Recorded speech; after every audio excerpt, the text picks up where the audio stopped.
It was a calm morning that didn't look any different from the rest. The sun was bright but not too harsh, and the air smelled faintly of rain from the night before. On the small two-lane road outside the city, cars moved steadily, some rushing toward work, others cruising lazily toward home. Among them was a small silver car driven by a woman named Maya. She wasn't in any hurry. Her workday at the kindergarten had ended early, and she was just enjoying the quiet drive home, humming to a song on the radio. Maya liked this time of day, that space between work and home where she could just breathe. Her students were a handful, 5-year-olds full of energy and endless curiosity, but she loved them deeply. Teaching wasn't something she chose for money. It was something that made her feel alive. Seeing little ones learn to read or draw always made her day. Still, she was often tired. Life hadn't been easy. She lived alone in a modest apartment, balancing bills carefully, trying to make things work on a small teacher's salary. That afternoon, she was thinking about what to cook for dinner when she noticed smoke rising in the distance. At first, she thought it was someone burning trash or maybe a small fire in the nearby field. But as she drove closer, she saw cars slowing down and people standing by the roadside pointing ahead. Something felt wrong. When she turned the corner, her heart froze. A large black SUV had crashed into the side of a delivery truck. The front of the SUV was crushed and thick gray smoke poured out from the hood. The flames were small at first, flickering around the engine, but they were growing fast. Maya's hands tightened around the steering wheel. She parked her car quickly and jumped out, joining a small crowd of bystanders. The air smelled of burning rubber and gasoline. People were shouting, but most of them stood frozen, unsure what to do. The driver of the truck had climbed out, limping but alive, and was waving his arms frantically. "There's a kid in there," someone yelled. Maya's head snapped toward the SUV. Through the cracked windshield, she could see a man in the front seat, slumped forward but moving slightly. Then she heard it, the faint, high-pitched cry of a child from the back seat. The sound went straight through her chest, her mind blanked. She didn't think, she didn't plan, she just ran. The heat from the flames hit her face as she got closer. The man in the driver's seat was trying to open his door, but it was jammed. His voice was hoarse, desperate. "My son, someone, please. My son's in the back." Maya reached the side of the car. The smoke was so thick she could barely see. The back window was cracked but not broken. She pulled off her jacket and wrapped it around her hand before slamming it against the glass, once, twice, 3 times, until it finally shattered. She reached inside, coughing as smoke stung her throat and eyes. Inside the car seat, a little boy no older than 3 was crying, his face red and wet with tears. He was strapped tightly in his seat and the buckle was hot to the touch. Maya tugged at it, her fingers shaking. For a second it wouldn't move and panic rose in her chest. Then it finally clicked open. She pulled the child into her arms, covering his face against her shoulder. "Got him," she shouted, though her voice came out rough. Someone nearby stepped forward to help her, but the flames suddenly flared, forcing them back. Maya turned and ran, clutching the child close. The heat licked at her arms, and she stumbled once but didn't stop. When she was several feet away, she fell to her knees, gasping for air. The boy was coughing but alive. His small hands clung to her shirt. Behind them, there was a loud pop and one of the tires bursting from the heat, followed by another. The man from the driver's seat was being pulled out by 2 other bystanders, just as the fire spread to the back of the SUV. Within seconds, the whole vehicle was engulfed in flames. The sight was terrifying, but all Maya could do was hold the boy tighter, whispering softly, "It's okay, sweetheart. You're safe now." The little boy didn't answer. His chest heaved with small sobs, but he was breathing. Maya gently checked him. A few scratches, maybe some bruises, but nothing serious. She brushed the hair from his forehead, trying to calm him.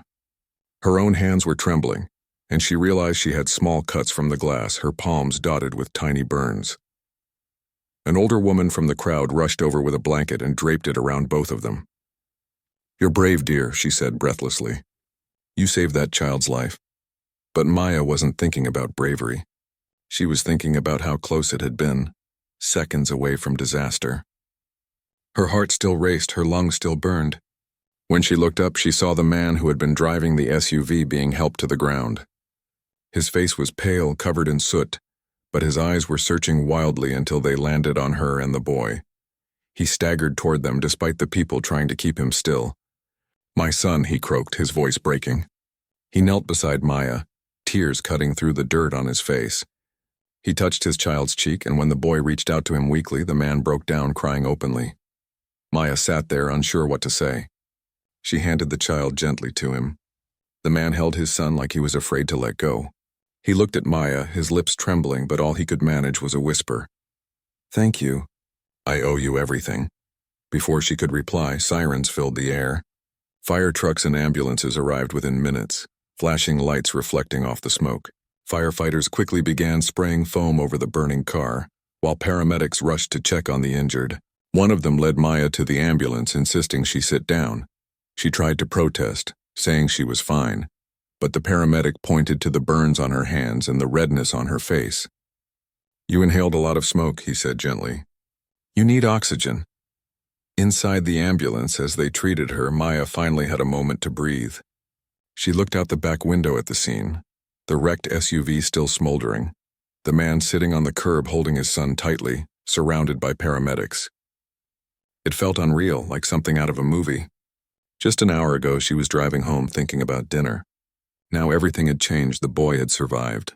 That was what mattered. One of the firefighters came over to her later and said, "Ma'am, if you hadn't acted when you did, that kid wouldn't have made it."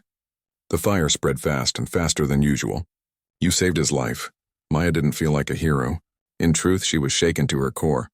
The smell of smoke clung to her hair and clothes, and every time she blinked, she could still see the orange glow of the flames. But she nodded quietly and thanked him. As they prepared to take her to the hospital for a quick check, the man approached her again, holding his son close. The boy had fallen asleep against his shoulder, his tiny hand gripping his father's shirt. The man's eyes were red but full of gratitude. He said softly, "I don't even know your name." "Maya," she said, her voice weak but steady. "Maya," he repeated as if committing it to memory. "You saved my child. I'll never forget what you did today. Never." She gave a small, tired smile. "I'm just glad he's safe." He nodded slowly. "You didn't just save him. You saved me too." Then he looked down at his son again, his expression heavy with emotion. Maya didn't know who he was or how wealthy or powerful he might be. That didn't matter to her. In that moment, he was just a father who almost lost his child. The paramedics guided her into the ambulance, and the doors closed softly behind her. As the vehicle started moving, she leaned back against the seat, exhausted. The adrenaline was wearing off, and she could feel every ache and burn. She looked out through the small rear window, watching the scene fade into the distance. The sky was turning golden as the sun began to lower. The road that had once felt peaceful now looked different, heavier, marked by what had happened. Maya didn't know that the man she had just met would play a much larger role in her life than she could imagine. All she knew was that she had done what anyone should do when someone needed help. Still, as the ambulance drove toward the hospital, she couldn't shake the feeling that something had changed forever, not just for her but for that man and his son too. Somewhere deep inside, she sensed that this day would not be forgotten. The next few hours passed in a blur for Maya. At the hospital, nurses checked her burns, cleaned her hands, and gave her something warm to drink. She felt tired but grateful. The doctor told her she was lucky. No serious injuries, just smoke inhalation and a few surface burns. They asked her to rest for the night, but she insisted she wanted to go home. While she was waiting for her discharge papers, a soft knock came at the door. When she looked up, she saw the man from the accident standing there, holding a small bouquet of flowers. His clothes were different now, clean, though his face still carried traces of exhaustion and emotion. Behind him, a nurse wheeled in a little boy in a small hospital gown. The boy's face lit up when he saw her. He smiled shyly and lifted his small hand to wave. Maya's heart melted. She smiled back and said softly, "Hey there, little one." The man stepped closer. "I hope we're not disturbing you," he said quietly. "He's been asking to see you since he woke up." "It's no trouble at all," Maya replied, sitting up a little straighter. The boy held a small stuffed bear, which looked new. He whispered something to his father, who bent down and nodded. The boy looked back at Maya. "Thank you for saving me," he said in a small, trembling voice. Maya felt her throat tighten. She reached out and touched his hand gently. "You're very brave," she said. "You helped me too, you know. You held on so tight." The man looked at her, his eyes full of gratitude. "You were the one who didn't let go," he said softly. You went into that fire for him. I don't even have words for what that means to me. Maya shook her head. Anyone would have done the same. He gave a small, tired smile. No, they wouldn't have. I saw people standing there, scared, frozen. You were the only one who moved. She didn't know what to say. There was a long silence between them, filled with something heavy yet warm, the kind of silence that carried meaning. After a moment, he said, I'm Ethan. She nodded. It's nice to meet you, Ethan.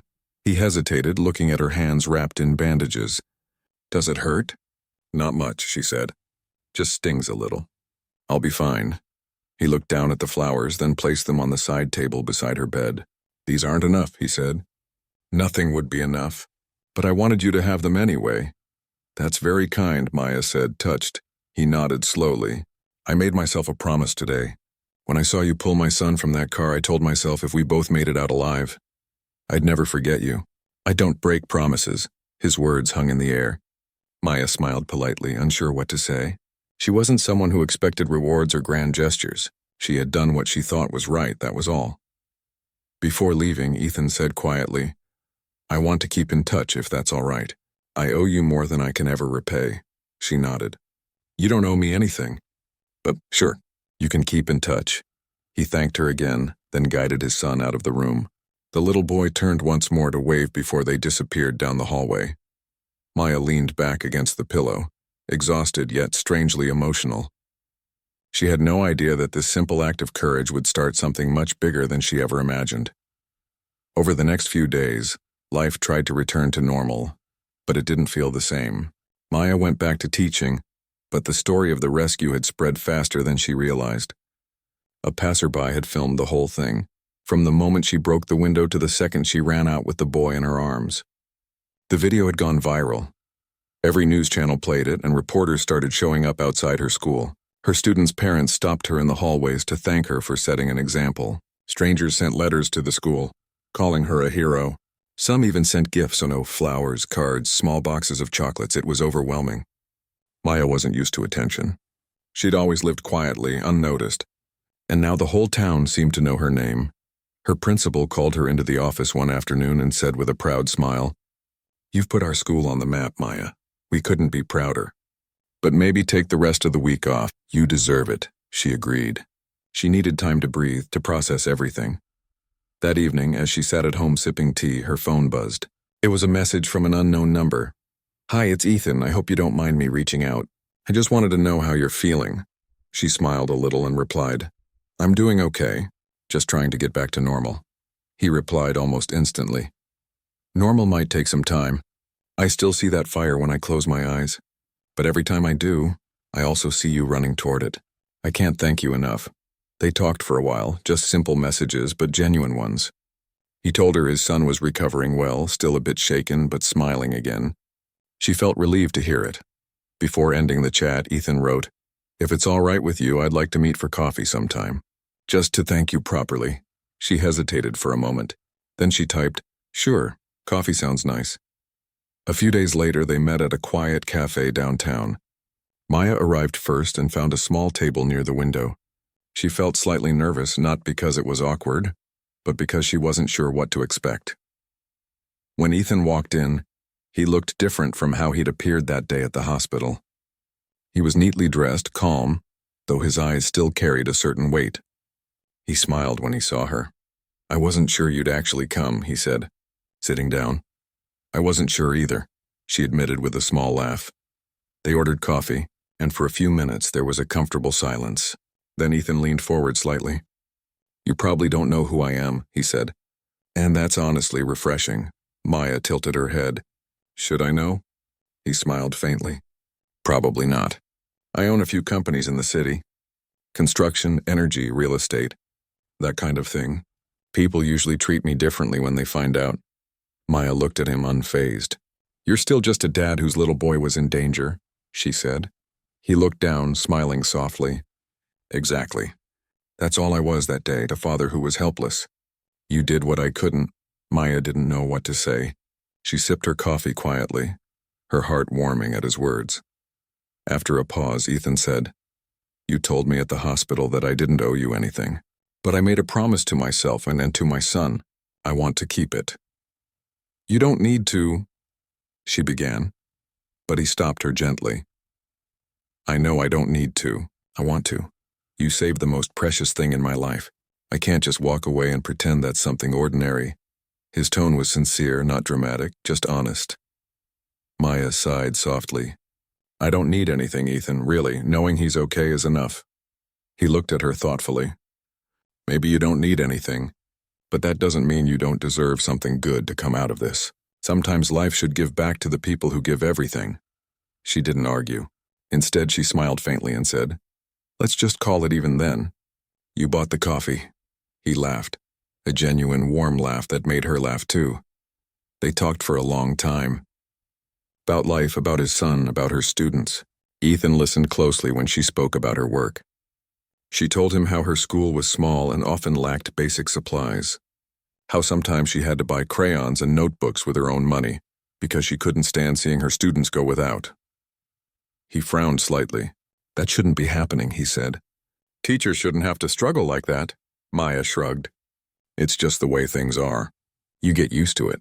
Ethan didn't respond right away, but there was a thoughtful look in his eyes, the kind of look that meant he was already planning something. When they finally left the cafe, the evening sun was glowing orange. He walked her to her car and said softly, You might not want anything, Maya, but I'm still going to keep that promise. She smiled gently. You're persistent, he grinned. When it matters, yes. She nodded once before getting into her car. Take care of your boy, Ethan. I will, he said, and take care of yourself too. As she drove away, she couldn't help but feel a quiet warmth inside her chest. She didn't fully understand it yet. Maybe gratitude, maybe something more. That night she dreamed of the fire again.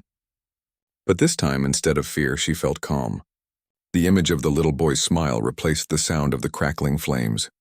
She woke up with tears in her eyes, not from sadness, but from relief. The next morning, she received an email from her school. It said a large anonymous donation had been made, enough to rebuild their old classrooms and open a new wing for early learning programs. Her principal was overjoyed, saying it would change everything for the children. Maya stared at the email for a long time. She didn't need to ask who it was from. Deep down, she already knew. She smiled quietly to herself and whispered, He really kept his promise. Then she went to work, holding her coffee in one hand and her lesson plans in the other, the morning sun shining bright above her. Somewhere far away in a tall glass building in the city, Ethan stood by his office window looking out at the skyline. His assistant asked if he wanted his schedule updated for the day. He nodded absently but didn't look away from the view. He wasn't thinking about work. He was thinking about the woman who had run into fire to save his child, and how that single moment had changed his life forever. And from that day on, he made sure his promise wasn't just words. Weeks passed, but the memory of that day still lingered in both their lives. For Maya, it showed up in flashes. The heat of the flames, the crying child, the rush of adrenaline that felt both terrifying and unreal. For Ethan, it was a constant reminder of how fragile life could be and how a stranger's courage had given him a second chance with his son. Maya tried to go back to her normal routine. Teaching kept her busy, and being around the kids helped her feel grounded again. They didn't care about the news stories or the praise. They just wanted her to read to them, sing songs, and help them draw colorful pictures. That simple joy helped her feel steady, but even with all the noise of everyday life, things weren't quite the same anymore. People still recognized her on the street sometimes. Parents from the school often stopped her just to then kay her or tell her how proud they were to know her. It was kind, but it made her uncomfortable. She never wanted to be known as the hero teacher. Then, one quiet afternoon, something unexpected happened. The principal called her into the office again. You should see this, she said, sliding a letter across the desk. The envelope was thick, cream-colored, and had the school's name printed neatly at the top. Inside was a short letter from the district's education board. They announced a generous donation from an anonymous supporter to improve local early education programs. Her school had been chosen as one of the beneficiaries. The donation was enough to build an entire new wing, classrooms, a small library, and a playground. Maya was stunned. Is this real? she asked, reading the letter twice. Very real, the principal said with a smile. And here's the best part. The new building will be named the Hope Learning Center. You know what that means? Maya blinked. Hope, she whispered. That's what I kept saying to myself that day. The principal looked at her kindly. I think someone remembered that. She didn't have to guess twice who that someone was. That evening, she sat on her couch with the letter in her lap, staring at it for a long time. She picked up her phone, scrolled through her messages, and stopped at Ethan's name. They hadn't spoken much since their coffee meeting, just a few short texts here and there, polite check-ins. She typed, I think I just found out what you did. Then she erased it. It felt too direct. After a moment, she tried again. Our school received a big donation today. It's going to help so many kids. Thank you. The message was simple, but it carried more emotion than words could show. He replied a few minutes later. You don't have to thank me, Maya. You already did more than anyone ever could. She smiled faintly at the screen and typed, Still, I'm grateful. You kept your promise. A moment later, another message appeared. A promise is a promise. She read that line a few times, her heart softening. The weeks that followed were busy with excitement. Construction crews arrived at the school, and the sound of drilling and hammers filled the air every morning. The children loved watching the workers, asking endless questions about what was being built. Maya often joined them at the fence, explaining that soon they would have new classrooms and even a library of their own. Ethan visited quietly one day. He didn't announce himself, didn't bring cameras or journalists. He just showed up with his little boy, wearing a baseball cap and sunglasses to stay unnoticed. When Maya saw them standing near the playground, she walked over, smiling. You didn't have to come in disguise, she teased lightly. He chuckled. Old habits. People usually recognize me when I show up unannounced. I didn't want to turn this into a media event. She looked down at the boy who was holding his father's hand. How are you doing, champ? The little one grinned. I'm good. Daddy said we came to see your school. That's right, Maya said. Do you want to see where I work? The boy nodded eagerly, so she led them through the school grounds. The children who were outside playing waved cheerfully, and Maya introduced Ethan as a friend visiting. He watched quietly as she interacted with the kids, the patience in her voice, the warmth in her smile, the way she knelt to their level to talk. It was clear she loved what she did. At one point, as they stood near the half-built wing, he said softly, You really care about this place. I do, she said. It's more than just a job. These kids, they're my world, he nodded slowly. Then I'm glad I could help build something for them. For you. She turned to look at him, her eyes gentle. You didn't just build a school wing, Ethan. You gave them something to dream about. You gave them hope. He looked away for a moment, smiling faintly. You gave me that first. As the months went by, the new building started taking shape. Maya spent her free time helping the staff choose colors for the classrooms, books for the shelves, and decorations the children would love. The energy around the school was different now, brighter, more alive. Sometimes Ethan would stop by with his son to check on the progress. He never stayed long, but every time he brought small gifts for the students. Boxes of crayons, storybooks, and even art supplies. He always asked Maya before donating anything, never wanting to make it feel like a grand gesture. One afternoon, after everyone had left, Maya stood alone inside the nearly finished library. The walls smelled of fresh paint, and sunlight streamed through the tall windows. She walked slowly between the shelves, imagining them filled with books. For the first time in a long while, she felt proud, not just of what she had done that day on the road, but of what had come after. She was lost in thought when she heard footsteps behind her. Ethan had come in quietly, holding 2 cups of coffee. I thought you could use this, he said, handing her one. Thank you, she said, smiling. You always seem to show up at the right moment. He leaned against a wall, watching her for a moment. I like seeing the progress. It feels good to see something grow out of something that almost ended in tragedy. She nodded. Life has a strange way of turning things around, doesn't it? It does, he agreed softly. That day, it could have gone so differently. I still think about it every night. I still hear the explosion sometimes in my dreams. Maya looked at him sympathetically. It takes time. You'll heal, both of you.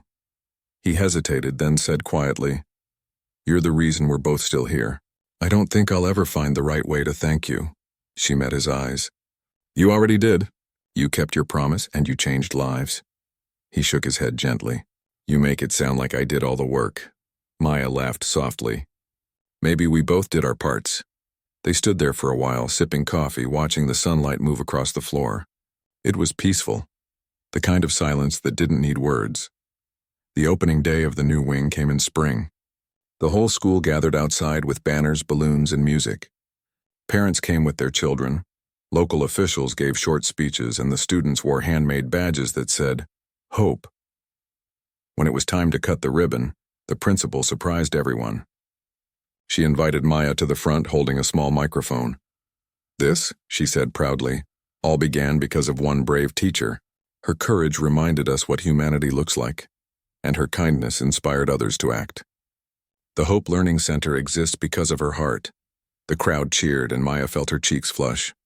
She wasn't someone who liked standing in the spotlight, but seeing the happy faces around her made her smile. She took the scissors and cut the ribbon while the children clapped and cheered. Ethan stood a little behind the crowd, watching quietly. He didn't want attention. He just wanted to see the joy that had grown from that day. His son stood beside him, clapping along with everyone else. Later, when most of the guests had left, Maya found him near the playground. The boy was chasing a group of kids around, laughing. She walked up beside Ethan and said softly, "You didn't tell anyone it was you." He smiled. "It was never about me." Maya looked at the children running under the sunlight. "You know," she said thoughtfully, "sometimes I still wonder why I ran toward that car that day. I didn't think. I just moved. Maybe it was instinct. Maybe it was something bigger." Ethan looked at her with quiet admiration. "Maybe it was meant to be." She turned to him. "Do you believe in that, fate?" "I didn't used to," he admitted. "I thought life was about control, making things happen through power, money, effort. But that day, everything changed in 1 second. And now I look at you, at what you've built here, and I realize some things are just meant to cross paths." Maya smiled softly. "Maybe you're right." For a long moment, neither of them spoke. The sound of children laughing filled the air, mixing with the rustle of leaves. The boy ran back toward them, his face glowing with happiness. He hugged his father's leg, then turned to Maya and said, "Miss Maya, look. I made a new friend." She laughed and knelt to his level. "That's wonderful. You're getting brave again." He nodded proudly. "Daddy says brave people change the world." Maya looked up at Ethan and their eyes met. "Your dad's a smart man," she said gently. Ethan smiled quietly. He learned from one. As the sun began to set, most of the people drifted away. Maya stood at the edge of the playground, watching the orange glow spread across the new building. Ethan came to stand beside her. "It's beautiful," he said softly. "It is," she agreed. "Thank you for keeping your promise." He looked at her, his voice calm but full of emotion. "You gave me something to believe in again, Maya. I kept the promise because you reminded me what promises are supposed to mean."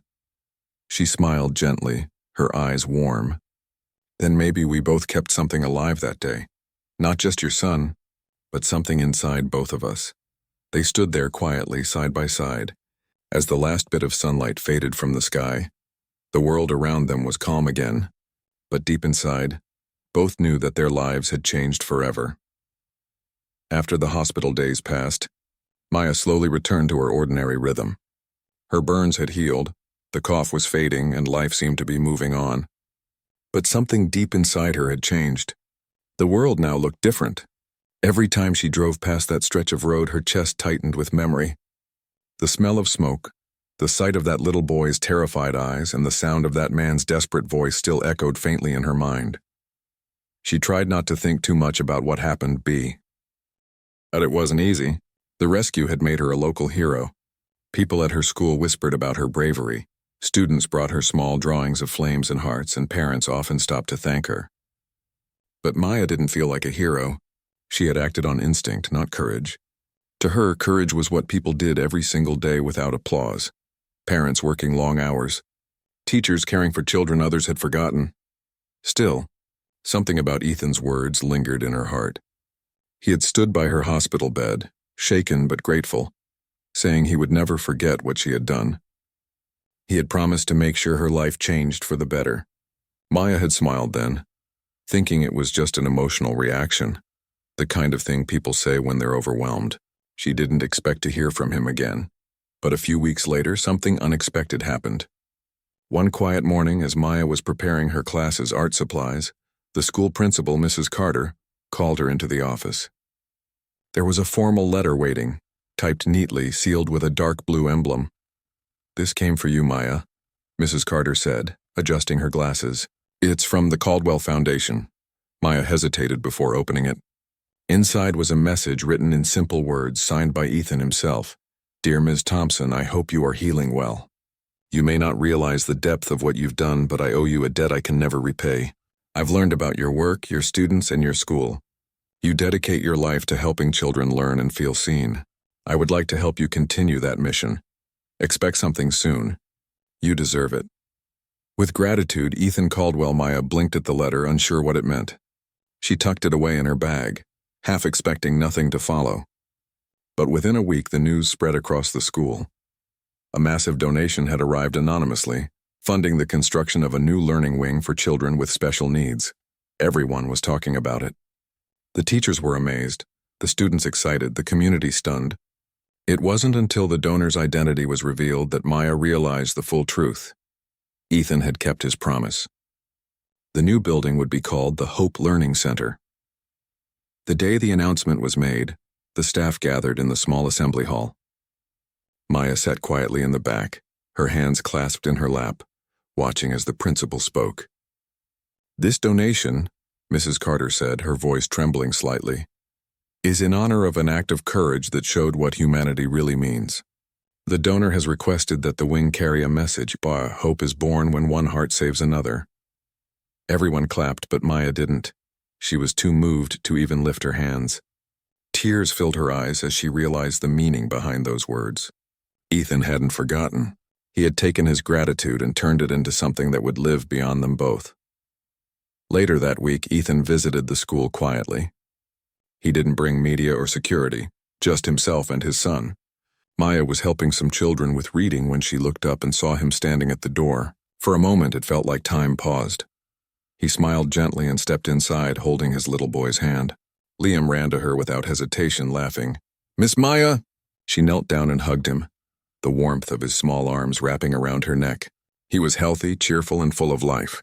It was hard to believe that just a few months earlier, his life had hung in the balance. "I hope you don't mind the visit," Ethan said quietly. "Liam's been asking to see you." Maya smiled. "Of course not. I'm just surprised you found the time." He looked around the classroom, the small desks, the colorful art pinned on the walls, the soft hum of children learning. "This place feels like home," he said softly. "I can see why you care so much." Maya shrugged lightly. "It's not perfect. We do what we can with what we have." Ethan smiled, the kind that carried gratitude without words. "You'll have more now," he said, glancing toward the new wing that was being built across the yard. "It's just the beginning." She looked down, almost embarrassed. "You didn't have to do that." "I did," he replied simply, "because you didn't have to do what you did either." There was a pause, not uncomfortable but heavy with understanding. Outside, the sound of hammers and laughter from the construction site filled the silence between them. Maya finally said, "You know, I never thought that day would lead to this.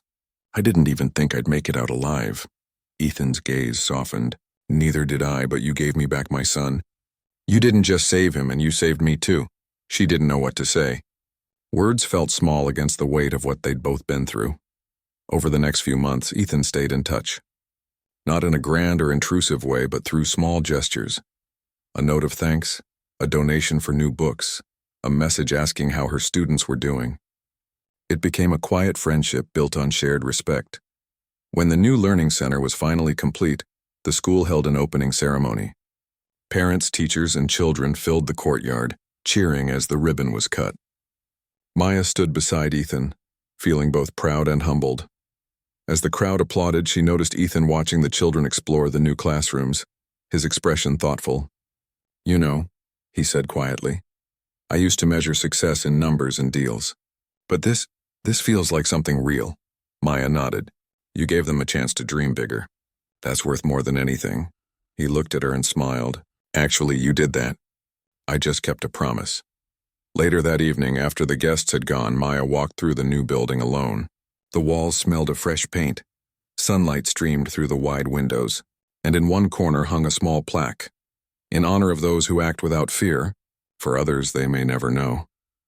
She touched the plaque softly, feeling a lump in her throat. It wasn't about recognition or fame, it was about meaning. About knowing that something good had come from a moment of terror. Days turned into weeks, and their lives slowly found new rhythms again. Maya continued teaching. Ethan returned to his world of meetings and boardrooms, and Liam started preschool. But the bond between them never disappeared completely. Sometimes Ethan would visit with Liam on weekends, bringing boxes of books or art supplies. Other times he would just drop by for a quiet conversation, away from cameras and attention. One afternoon, while sitting on a bench outside the school, Ethan confessed something. After the accident, he said, "I kept thinking about what matters. For years I worked like time was chasing me. I had money but no peace that day. It made me see things differently." Maya listened quietly, her eyes following a group of children running across the field. "Sometimes it takes a fire to remind us what's really worth saving," she said softly. He nodded slowly. "You're right." Their friendship remained simple, respectful, and built on something rare, gratitude that asked for nothing in return. Months later, during a school event, Maya saw Ethan speaking to the children. He was telling them about bravery, about how heroes aren't the ones in stories, but ordinary people who act when it matters most. The children listened in awe, and when he finished, he pointed gently toward Maya. "Sometimes heroes don't even realize they are one," he said with a smile. Maya blushed as the children clapped, but she didn't feel like a hero, just someone who did what her heart told her to do. As the evening ended, Ethan approached her one last time before leaving. "You know," he said, "I meant it when I said your life would change, but I think you changed mine even more." Maya smiled softly. "Maybe we both changed a little. Maybe that's what life does. It connects people in ways we don't expect." Ethan looked down at his son, who was holding her hand, and nodded. "I'll always be grateful for you," he said simply. When they left, Maya stood watching their car disappear down the road, the setting sun casting a golden glow on everything. For the first time in a long while, she felt completely at peace. In the months that followed, she often found herself reflecting on how one moment could ripple through so many lives. The rescue had changed not just her fate or Ethan's, but the lives of hundreds of children who would now learn in that bright new building. She didn't need recognition or fame. What mattered was that kindness had multiplied. One selfless act had grown into something lasting, something beautiful. And though she would never call herself a hero, everyone who met her knew better. She had saved a child that day, but in doing so, she had also taught an entire community what it truly meant to care. Years had quietly rolled by since that fiery afternoon that had forever changed two lives. The accident had become a story told by others, in schools, at community gatherings, and sometimes on local news anniversaries. But for Maya and Ethan, it wasn't just a story. It was a moment that still lived inside them, shaping everything that came after. The new learning center had been running for 3 years now, full of laughter and light. Children from across the district came to learn, to grow, and to find a place where they felt they belonged. The walls were covered with colorful paintings and notes of gratitude. Every morning, Maya walked through the halls smiling as she saw her students reading or painting quietly. It wasn't always easy, but every day reminded her why she loved what she did. Ethan still visited once in a while. His company had grown even larger, but his priorities had shifted. He spent more time with his son, took weekends off, and began supporting education programs around the country. People admired him for his generosity, but he never talked publicly about the reason behind it. That story was something he kept close to his heart. One spring morning, Maya received an invitation to an event at the community center. It was titled, "The Power of Kindness, How One Act Can Change Many Lives." She didn't think much of it at first, assuming it was another charity gathering. But when she saw Ethan's name printed on the card as the guest speaker, her heart softened with curiosity. She decided to go, though she didn't expect to play any part in it. The hall was filled with people, teachers, parents, local leaders, all gathered to listen. Ethan stood on stage, calm but heartfelt as he spoke about how compassion can change the world. He didn't mention names or details. He spoke about a woman who ran into fire without thinking of herself, and about a moment that showed him how wealth means nothing if it doesn't serve others. As he spoke, Maya noticed a quiet emotion in his voice, a sincerity that could only come from experience. When the speech ended, everyone applauded. Maya didn't expect what came next. Ethan stepped down from the stage and said, "Before I finish, there's someone here who taught me what real courage looks like. I would like her to come forward." The crowd turned as he looked directly at her. For a moment, Maya froze. She hadn't expected to be called up. She never liked attention. But the warmth in his expression gave her courage, and she slowly stood, walking toward him as the audience clapped. He took the microphone again and said quietly, "She won't call herself a hero. But I will, because my son wouldn't be here today if not for her." The audience rose in applause, but Maya only smiled shyly, feeling her eyes sting with emotion. She took the microphone and said softly, "I didn't do anything special. I just did what any person with a heart would have done. I think that's what kindness is, doing what's right even when no one's watching." Her words were simple, but they touched everyone in the room. When she finished, the applause grew even louder, and for a moment it felt as if time itself paused. After the event, people came to her, shaking her hand, thanking her for what she did. Some shared stories of how they too had helped others, inspired by her rescue years ago. Maya listened humbly, feeling something warm bloom inside, a quiet sense of peace. When most people had left, Ethan walked up to her. "You still hate being called a hero," he teased lightly. She laughed softly. "I don't hate it. I just don't think I deserve it." "You do," he said firmly. "You taught me what really matters. You changed my life without even meaning to." Maya looked at him for a moment, seeing how much he had changed. The driven businessman who once lived only for success now spoke about compassion, about family, about giving back. "Maybe we both learned something that day," she said. He nodded. "We did. Fire takes a lot away, but sometimes it leaves behind something even stronger." They both stood in silence for a moment, watching the sunlight filter through the hall's windows. It felt like a full circle, a quiet ending that didn't need words. As time passed, Maya continued teaching. The children at her school adored her, and the Hope Learning Center became one of the most respected in the region. She never spoke much about the accident anymore, but sometimes, when a child asked her why she had a small scar on her arm, she would simply smile and say, "It reminds me that kindness is powerful." Years later, Ethan invited her to attend Liam's school graduation. She hadn't seen him in a long while, but when she walked into the auditorium, it was as if nothing had changed. Liam, now taller and confident, stood on stage giving a short speech about gratitude. "My father taught me that promises matter," he said proudly. "But the person who taught me what courage means isn't here to hear me say this. She's sitting right there." He pointed to Maya, his voice shaking slightly. "I owe my life to her." Maya felt tears spill down her cheeks. The hall erupted in applause again, but all she could see was the little boy she once pulled from the smoke, now grown into a kind young man. After the ceremony, he ran to her, wrapping her in a warm hug. "You were there when I took my first steps in this new life," he said softly. "I'll never forget that." She smiled through tears. "I'm proud of you, Liam. You've become everything you were meant to be." Ethan joined them, his eyes glistening. "He's graduating," he said with a smile, "and I still think of that day like it was yesterday." "I do too," she replied. "But I'm glad the story didn't end there." He nodded slowly. "No, it didn't. It turned into something beautiful." Over time, their paths drifted but never fully separated. Maya continued her work quietly, mentoring new teachers, organizing charity drives, and helping children who needed extra care. Ethan became known as one of the country's most generous philanthropists, always using his success to build opportunities for others. And though the world praised him for it, he knew exactly who had lit that spark in him. Every year on the anniversary of the accident, he sent a bouquet of wildflowers to the school. No note, no signature, just a simple card that said, "For the day that gave us hope." Maya always recognized them.